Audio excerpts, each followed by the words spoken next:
For our CSC 110 final project, me and Christina decided to program the Scribbler robot to follow a black line using the IR sensors on the bottom of the robot. The image on the left is the Scribbler robot from the top, and the second image is of the Scribbler from the bottom. There are multiple IR sensors on the Scribbler, but the ones we used for this project are shown on the right picture. The red arrows point to the IR emitters, and the yellow arrows point to the IR sensors. While the process of programming our code was simple, we ran into many frustrating roadblocks. Some of the problems we encountered were downloading the correct software, connecting to the robot using the Bluetooth, and the frequency that the Scribbler should check its sensors determine the position relative to its speed and distance traveled. The image on the left shows the main error we encountered when trying to connect and update the Scribbler. The image on the right is what idle read after we figured out what we thought would be a temporary workaround. We never did get the Bluetooth problem resolved and ended up working around it by connecting the robot directly to our laptops using a serial to USB connection. Normally, these adapters have these little knobs on either side of the ports, which prevents the serial port from connecting to the robot. Frustration, I end up ripping the knob off with a pair of pliers, which will work perfectly now. We also purchased a 10-foot USB extension cable to increase the robot's area of movement. Managing multiple versions of Python was another issue we weren't expecting. Whenever we tried to open the saved program using idle, it would default to Python 3.4. It didn't have too big of an impact on our programming our robot, except for being irritating each time we would start working on it. Here's the course we created from our robot using print-off found on the Parallax website. The IR sensor was relatively sensitive about the type of ink used for the tracks. The thing that gave the best reading ended up being matted black masking tape around about an inch wide. Each of us developed our own code. In this slide, you can see my code. I utilized an indefinite loop using a lost counter. Next, I called the getLine function to determine the IR sensor values and assigned it to the variable sensor. I used the conditional statements and Boolean logic to determine which direction the robot needed to move based on the values of our variable. The else statement assumes the variable value is 0, 0, which means both sensors are reading negative and our robot is lost. This executes the lost function, which basically moves the robot slowly backwards for very short intervals until the sensor is no longer reading 0, 0.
Me, on the other hand, I use a while loop for the robot to move in a straight line back and turn, all under a while loop for if it got lost. To end the program, put the lost function into the backwards while loop. I used the translation to move forwards and backwards and used rotate to turn. I had to put a stop function after each translation and rotation or otherwise it would not stop. Other than that, the codes are basically the same, except for the few aspects of it. What we tried to do was to move it without a time aspect.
When we compare the video of our programs to the line following demo of the Scribbler, you'll notice that the demo moves more smoothly and does not need to stop to check its location.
You'll notice in this video that the robot was also able to compensate for the gaps in the track and continue forward as if it were a complete line.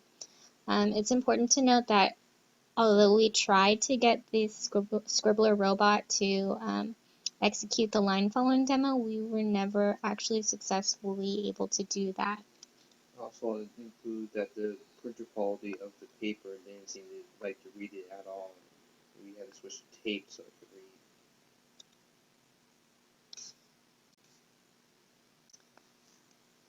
For some final thoughts, I thought we would compare and contrast some of the expectations versus realities that I had regarding this project. I assumed that the programming part would be the most difficult aspect of the project, but in actuality, the programming of the robot was very simple. The field testing and the adjustments were by far the most frustrating part. I thought that there would be more online resources when we encountered problems, but that was definitely not the case. When we Googled issues we had specifically regarding the connection issues we were having, we didn't get too many search results, and we had nothing that produced any resolutions. Another thing that I expected was that I thought we'd eventually be able to get our robot to move in a similar fashion to the line following demo illustrated in the video in the previous slide, but we never did get that to work like that either. Both of our programs cause the robot to move in very short bursts and create kind of a jerky movement. For some other thoughts, I personally regret the time that we wasted trying to get the fluke to work. We probably spent, I don't know, maybe half the time working on this project trying to get the fluke to work and trying to get the robot connected to our computers. Once we were able to get it connected, we felt a little rushed, so we both used brute force methods in order to get our programs working properly so it could run the track.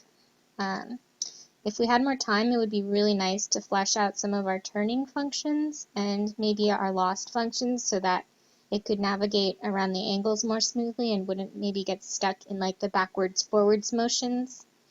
And my final thought is that I feel like we would have been able to smooth out the robot's movements if we had time to implement all the changes that we wanted.